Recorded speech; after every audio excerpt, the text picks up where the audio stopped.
Olá, sejam bem-vindos ao Descomplicando a Bíblia. Por aqui nós procuramos aprender com as Escrituras, viver segundo os ensinamentos de Jesus, procurando aprender, levando em consideração o nosso século, a nossa geração, os desafios que nós enfrentamos como homem e mulher.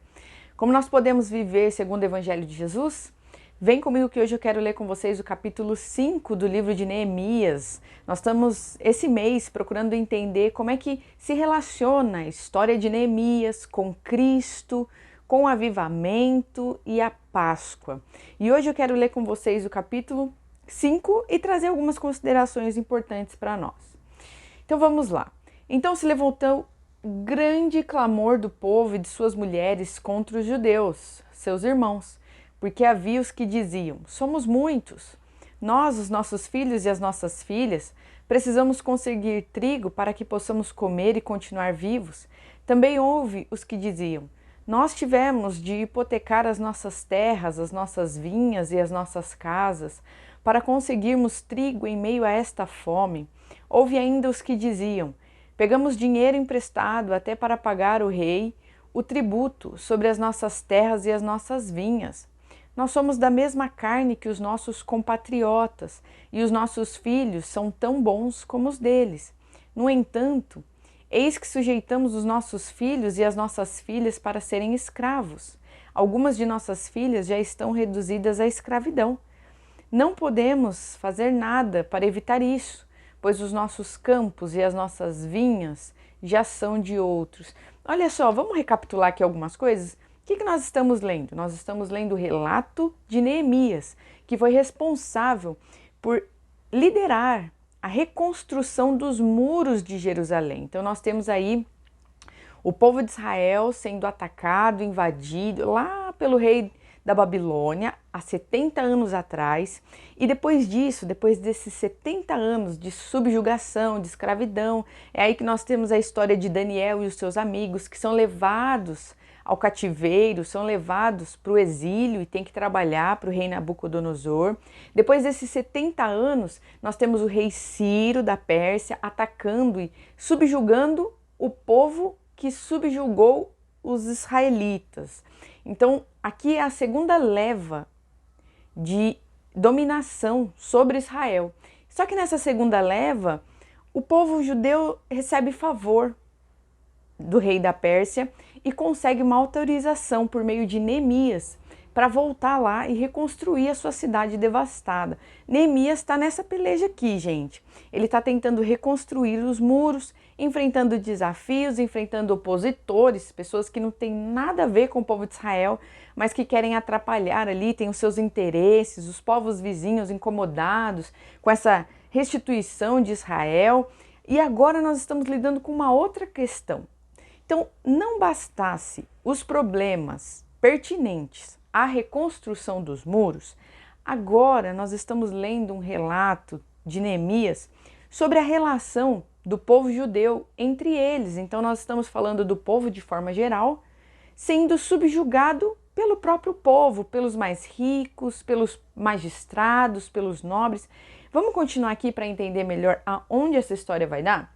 Fiquei muito irritado ao ouvir estas palavras e o clamor deles. Depois de ter pensado bem a respeito disso, repreendi os nobres e magistrados e lhes disse: vocês são exploradores, cada um para com seu irmão. E convoquei uma grande assembleia contra eles, contra a elite de Israel. Neemias já tinha problema suficiente, não é mesmo? E aí ele conseguiu arrumar mais. Neemias estava disposto a levar uma transformação, uma renovação, uma faxina ali em Israel. Disse-lhes: nós, de acordo com as nossas posses, resgatamos os judeus, nossos compatriotas, que foram vendidos aos gentios. E agora vocês estão querendo vender os seus compatriotas para que tenhamos de comprá-los outra vez? Então eles se calaram e não acharam o que responder. Disse mais: não é bom o que vocês estão fazendo. Não é fato que vocês deviam andar no temor do nosso Deus, para evitar a vergonha diante de nossos inimigos, os gentios? Também eu, os meus companheiros e os meus servos, lhes demos dinheiro emprestado e trigo, mas por favor, vamos parar com esta exploração. Peço que hoje mesmo vocês lhes restituam as suas terras, as suas vinhas, os seus olivais e as suas casas, bem como a porcentagem do dinheiro do trigo, do vinho, do azeite, que vocês exigiram deles. Eles responderam: vamos restituir, e nada pediremos deles, faremos o que você está dizendo. Então chamei os sacerdotes, e na presença destes, fiz com que jurassem que fariam o que prometeram. Também sacudi o meu manto e disse: que Deus faça o mesmo, sacudindo para fora de sua casa e de seu trabalho todo aquele que não cumprir esta promessa, que assim seja sacudido e despojado. E toda a congregação respondeu: Amém. E louvaram o Senhor. E o povo fez segundo a sua promessa. Vocês perceberam uma coisa aqui? Nós já vamos terminar a leitura, mas eu quero fazer uma consideração. Vocês perceberam que Neemias fala como nós, quando ele está se tratando ali com os magistrados, com os nobres, pessoas aqui bem, ele fala assim: nós devemos, eu fiz, mas nós devemos. Vocês entendem que Neemias não era uma pessoa qualquer ali no meio? E que ele tinha posses, era governador, então ele tinha influência, tinha posses, tinha um lugar de destaque no meio do povo. E mesmo assim, ele foi o primeiro a apontar os erros do grupo ao qual ele fazia parte. Não é porque Neemias era nobre, era magistrado, era político, que ele se absteve de confrontar a sua própria classe social diante de um problema ali relatado pelo povo. Neemias, gente, ouviu o clamor do povo, que talvez nem fosse um problema dele diretamente falando ali, não era uma coisa que tocava a vida de Neemias. Ele estava bem, ele era copeiro do rei, ele desfrutava de coisas boas.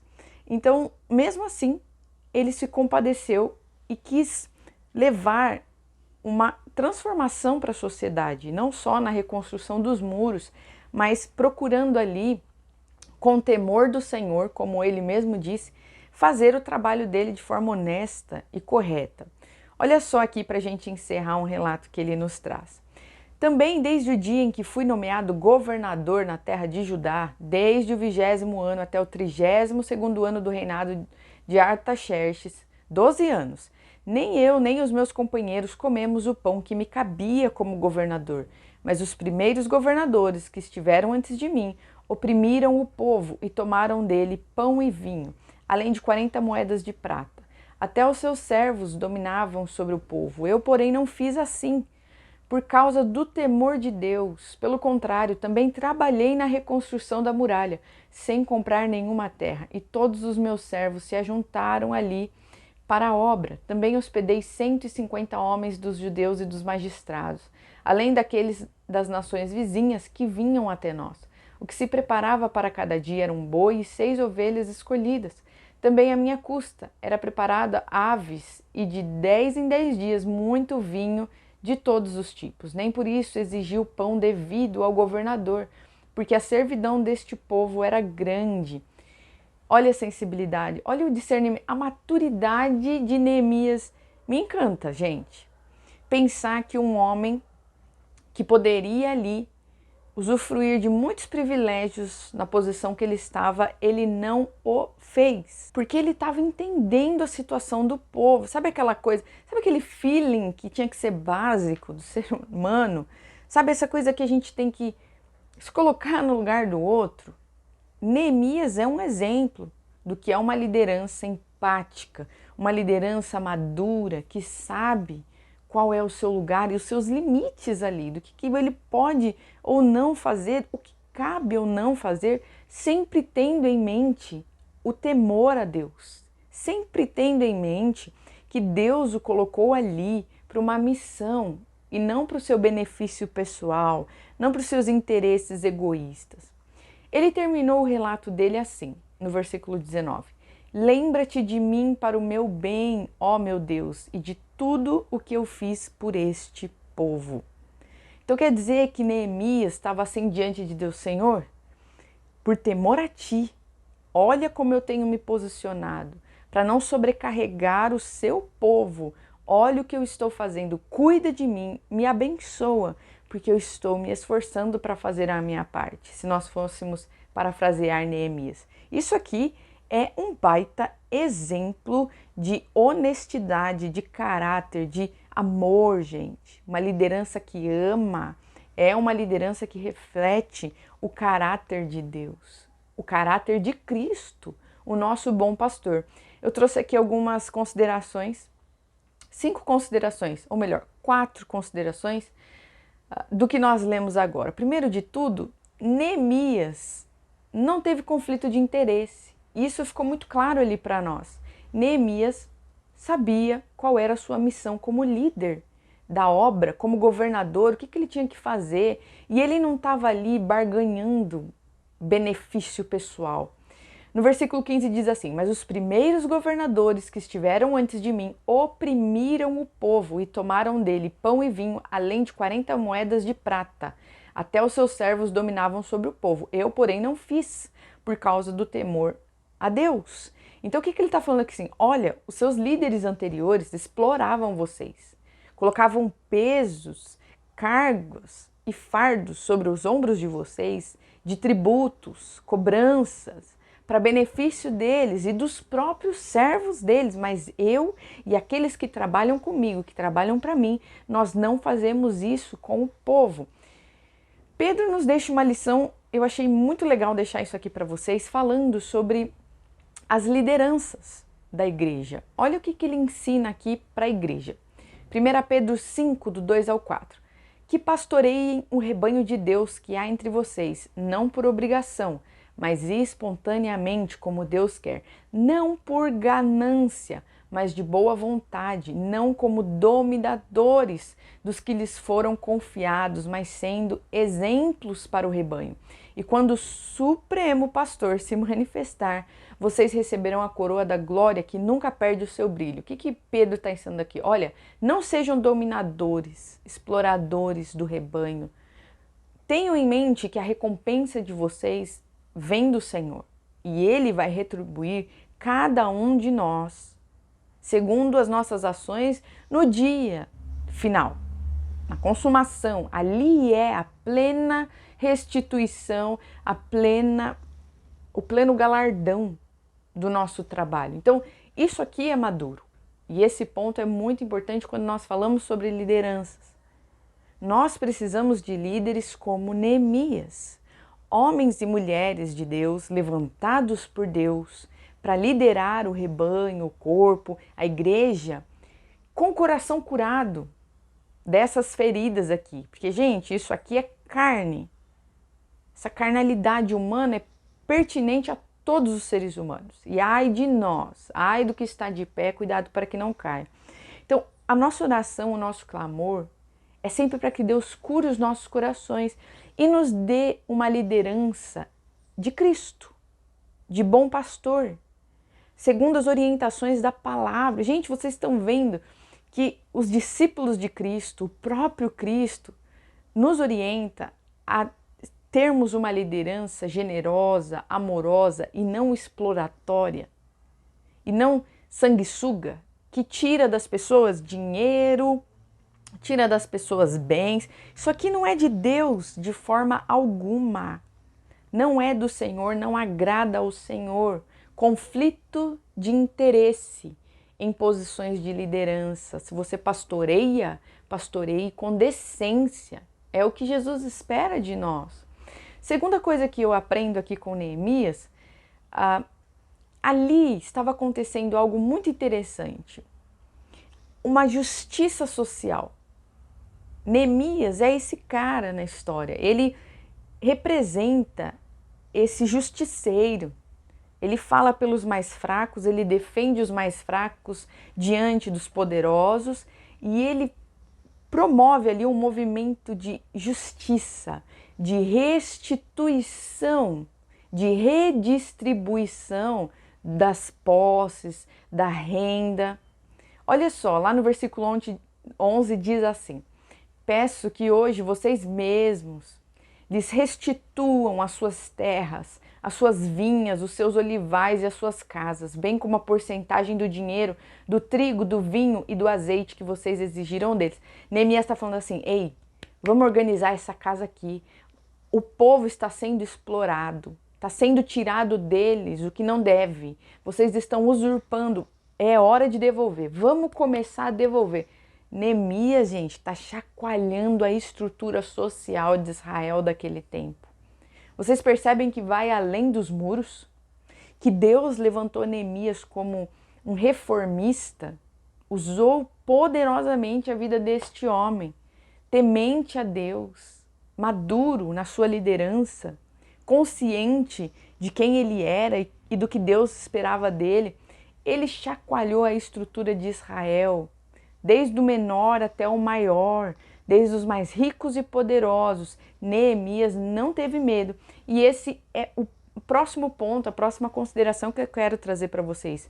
A coragem de Neemias para encarar os seus semelhantes, a elite de Israel. No versículo 7 ele diz assim, depois de ter pensado bem a respeito disso, repreendi os nobres e magistrados e lhes disse, vocês são exploradores, cada um para com seu irmão, e convoquei uma grande assembleia contra eles. Neemias não estava preocupado em sair da zona de conforto dele e tirar as pessoas da zona de conforto delas. Ele falou assim, não, tá errado isso, chega dessa exploração. Neemias chamou uma assembleia com coragem e falou assim, vocês estão explorando o povo. Vocês estão explorando eles, parem já com isso e mais, devolvam o que vocês pegaram. Olha só a coragem deste homem, olha a briga que ele se dispôs a comprar, olha a ousadia dele. Pensa só, eu fico imaginando Neemias com sangue nos olhos para fazer a coisa funcionar e dar certo. O que está errado vai voltar a ser certo. Eu fico imaginando esse cara com essa paixão, esse coração queimando pelas coisas que Deus ama, pelo povo, pela justiça, pela restituição do povo de Israel. Que exemplo lindo! E por último, Neemias, gente, para a gente encerrar aqui, ele aponta a história dele, esse papel dele aí de justiceiro, exemplifica o caráter restituidor de Deus, que se consuma na pessoa de Jesus. Por isso que essa história está ali relatada na Bíblia. Por isso que foi pertinente e é uma história que vem até os nossos dias. Porque ela é profética, porque ela aponta para Cristo, porque ela é pedagógica, ela nos ensina sobre quem é Deus. As coisas que Deus abençoa, gente, são um ótimo exemplo do que combina com Ele. Deus não abençoa e não aprova nada que esteja em desalinho ou desacordo com o seu caráter. E Neemias é um cara que resplandeceu a face de Cristo na sua história. Ele aponta, ó, esse é o meu Deus, é assim que o meu Deus age. Se nós lermos lá em João 10, do versículo 11 ao 14, olha o que Jesus diz sobre ele mesmo. Eu sou o pastor, o bom pastor. E o bom pastor dá a vida pelas ovelhas. O mercenário, que não é pastor, a quem não pertencem as ovelhas, vê o lobo chegando, abandona as ovelhas e foge. Então o lobo as arrebata e dispersa. O mercenário foge porque é mercenário e não se importa com as ovelhas. Eu sou o bom pastor, conheço as minhas ovelhas e elas me conhecem. Olha isso aqui, gente. Jesus está fazendo distinção em dois tipos de trabalho. O pastoreio, o coração de uma pessoa que é de pastor, e o coração de um mercenário. O que é um mercenário? É aquele que trabalha por dinheiro. Então o interesse de um mercenário é em si mesmo, é no seu benefício pessoal. E na primeira dificuldade, no primeiro problema, ele abandona as ovelhas. Jesus está dizendo assim, ó, cuidado com isso. Eu sou bom pastor, eu amo as minhas ovelhas, eu dou a vida por elas. Eu não faço o que eu faço por interesse, ganância. Esse é o mercenário, e o mercenário foge, não cuida das ovelhas. Se o calo aperta, se a situação complica, ele vira as costas e vai embora, porque ele trabalha para benefício pessoal. Eu não, eu dou a minha vida pelas minhas ovelhas e elas me conhecem. Olha só o que Paulo fala sobre Jesus lá em Colossenses 1, do 15 ao 22. Um relato lindo, gente, lindo sobre Jesus. Ele é a imagem do Deus invisível. Quem? Cristo. O primogênito de toda a criação, pois nele foram criadas todas as coisas, nos céus e na terra, as visíveis e as invisíveis, sejam tronos ou soberanias, poderes ou autoridades.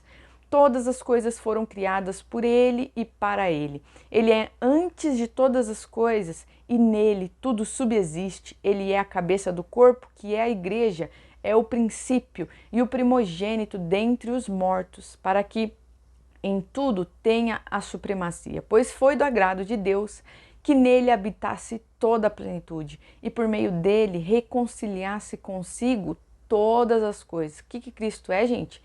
Reconciliador. Jesus é aquele, o Filho de Deus, que traz de volta ao pleno funcionamento de todas as coisas, tanto as que estão na terra quanto as que estão no céu, estabelecendo a paz pelo seu sangue derramado na cruz. Antes vocês estavam separados de Deus e em suas mentes eram inimigos por causa do mau procedimento de vocês.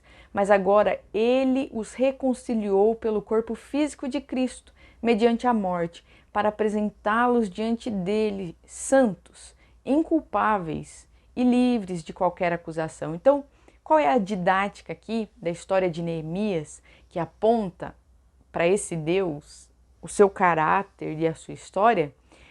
É a restituição. Jesus, o Filho de Deus, o seu ministério, é aquele que levou sobre si as nossas marcas.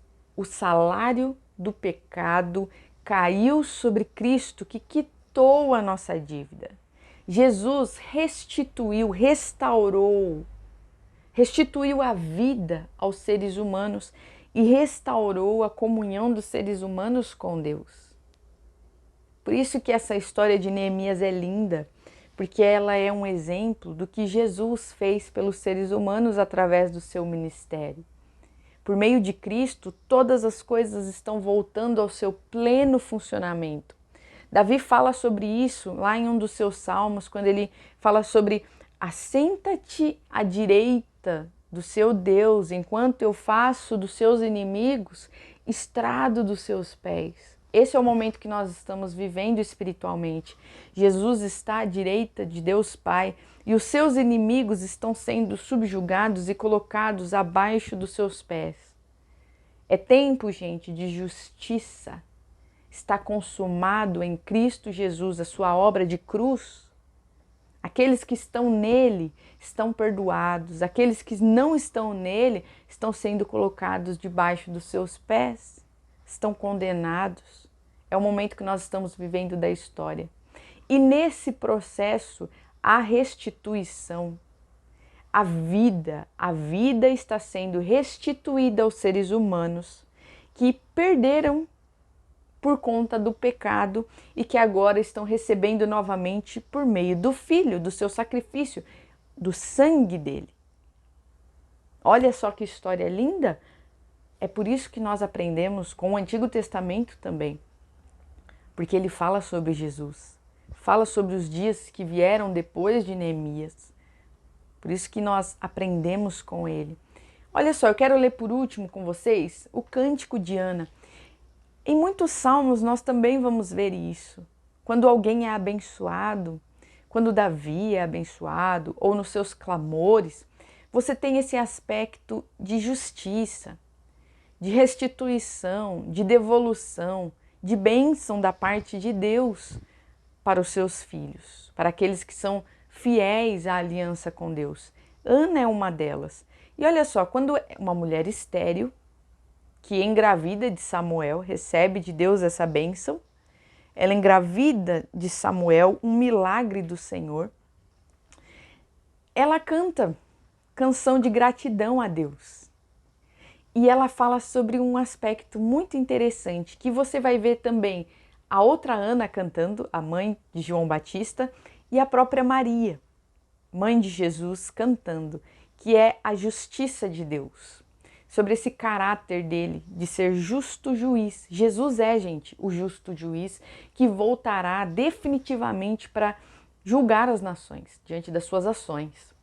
Por isso que nós entendemos como liderança, como quem pastoreia, como quem cuida de vidas, que o nosso galardão não está ali, na lida, cuidando das ovelhas. Isso é saudável. Nós entendemos que o nosso galardão vem de Jesus e se consumará com o seu retorno. Por isso que nós não esperamos, não cobramos, não exigimos nada das ovelhas dele, porque não é das ovelhas que nós vamos receber a nossa recompensa.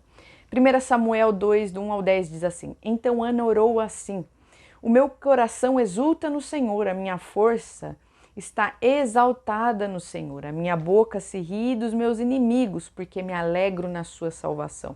Ana foi humilhada, foi confundida como uma mulher bêbada, gente. Ela passou por vergonha, ela não tinha filhos, clamou ao Senhor e foi taxada de bêbada. Ninguém é santo como o Senhor, porque não há outro além de ti. E não há rocha como nosso Deus. Não multipliquem palavras de orgulho, que não saiam palavras arrogantes da boca de vocês, porque o Senhor é o Deus da sabedoria, e Ele pesa na sua balança todos os feitos das pessoas. Olha aqui, a justiça de Deus. O arco dos fortes é quebrado, porém os fracos são revestidos de força. Os que antes estavam fartos, hoje trabalham pela comida, mas os que andavam famintos não têm mais fome. Até a mulher estéril tem 7 filhos, e a que tinha muitos filhos perde o vigor. O Senhor é quem tira a vida e a dá. Olha que coisa linda! O Senhor é, olha ela falando de Jesus aqui, o Senhor é aquele que tira a vida e a dá. Jesus é o pão da vida, Ele é a própria vida, Ele restitui vida. Ele tem essa autoridade e nele tudo subsiste. Ele faz descer a sepultura e faz subir. O Senhor empobrece e enriquece, humilha e também exalta. Levanta o pobre do pó e tira o necessitado do monte de lixo, para o fazer assentar ao lado de príncipes, para o fazer herdar o trono de glória, porque do Senhor são as colunas da terra, e Ele firmou o mundo sobre elas. Ele guarda os pés dos seus santos, mas os perversos emudecem nas trevas da morte, porque o homem não prevalece pela força. O Senhor destrói os seus inimigos, dos céus troveja contra eles. O Senhor julga as extremidades da terra, dá força ao seu rei e exalta o poder do seu ungido. Olha isso, que coisa linda, que relato lindo a respeito do justo juiz. Gente, esse é um caráter, isso faz parte do caráter de Deus, um atributo do nosso Deus. Ele é justo juiz, ele é justo, ele age com justiça, ele tira e dá segundo as ações das pessoas. Ele pode julgar desta forma. Por isso também que nós não fazemos, e Jesus nos orienta a não julgarmos as pessoas, porque nós somos incapazes de julgar com perfeição, de compreender uma situação de forma perfeita. Deus não. Deus é o único capaz de dar e tirar segundo a justiça perfeita dele. E Ana nos mostra isso de forma linda e maravilhosa. Carol, o que isso tem a ver com avivamento? Já que nós temos conversado tanto sobre esse assunto, como é que nós podemos, e temos relacionado isso no canal, como é que nós podemos relacionar? Gente, em tempos de avivamento, nós temos uma coisa muito interessante que acontece ao longo da história, vendo aqui com Neemias e vendo com os relatos ao longo da história. Nós temos uma restituição social. Os avivamentos, essas manifestações do Espírito, essas conversões em massa, elas trazem também um aspecto de restituição social. Por quê? Porque as pessoas agora têm Jesus e têm temor a Deus, como Neemias. Então você imagina as pessoas convertendo-se ao Senhor, reconhecendo Jesus e tendo o entendimento do que é a verdadeira justiça, sendo orientados pelo Espírito a restituir os seus irmãos, os seus semelhantes, a generosidade, a dar, sem esperar nada em troca. Então você tem isso como uma característica muito marcante em momentos de avivamento. A justiça social. O pobre recebe alimento. O rico doa de acordo com as suas posses, com generosidade. A paz entre as classes. Vocês conseguem perceber e entender isso? Eu quero deixar aqui uma palavrinha para vocês, para a gente resumir toda a conversa de hoje, a nossa leitura de Neemias. Como nós podemos aí colocar uma palavra-chave? Qual seria? Eu deixei para nós aqui nada mais, nada menos do que a palavra justiça. Esse é o nosso Deus, Ele é justo. E eu convido você a orar para esse Deus justo. Talvez você esteja passando por uma situação dessas no trabalho, de injustiça, onde você está sendo caluniado, onde você pode estar sendo difamado, às vezes, muitas vezes traído. Nós enfrentamos essas coisas ao longo da vida, desafios com os seres humanos. E nós precisamos entender que nós servimos a um Deus justo e que Ele nos convida a estarmos aos pés do Filho, clamando por justiça e não fazendo justiça com as próprias mãos. Deus não nos chama, gente, como seguidores de Jesus, para agirmos de justiça própria. Retaliação, vingança, não combinam com os filhos de Deus. E não é isso que Jesus espera de nós. Então eu convido você a ir aos pés de Cristo e apresentar essa situação ao Senhor. Às vezes é algo que você não tem nem controle, que você não pode mexer, ou então talvez você possa intervir, você seja um intermediador como Neemias. Então haja de justiça para com as pessoas, tendo em mente o temor a Deus. Se você pode estabelecer justiça e ser esse instrumento nas mãos de Deus para estabelecer justiça, não a própria, mas na vida das pessoas, então o faça. Quanto à justiça pessoal, entregue a sua causa ao Senhor. Clame e espere em Deus. Chame para essa situação o justo juiz e busque nele orientação do que fazer. Busque na palavra, busque sabedoria nas escrituras, mas não haja de justiça própria, não haja de vingança, de retaliação, de punição. Não se conserta pecado com mais pecado. Não vai dar certo nunca isso, gente. E aquilo que nós fazemos, nada justifica a situação. Não existe essa de os fins justificam os meios. Não, com Deus não. Com Deus todo o processo é importante, todas as ações são importantes e nós precisamos agir em santidade, em obediência a Deus, em temor a Deus, como Neemias. Eu espero que o exemplo dele fique aí de inspiração para você, de uma liderança segundo o coração de Deus, levantado por Deus, ungido por Deus para trazer restituição aos seres humanos. Vocês veem, Neemias, ele não colocou seus interesses à frente do bem do povo de Israel, do coletivo, da justiça social, do que é certo, do que é de acordo com a lei de Deus. Que Deus abençoe vocês e até o próximo vídeo.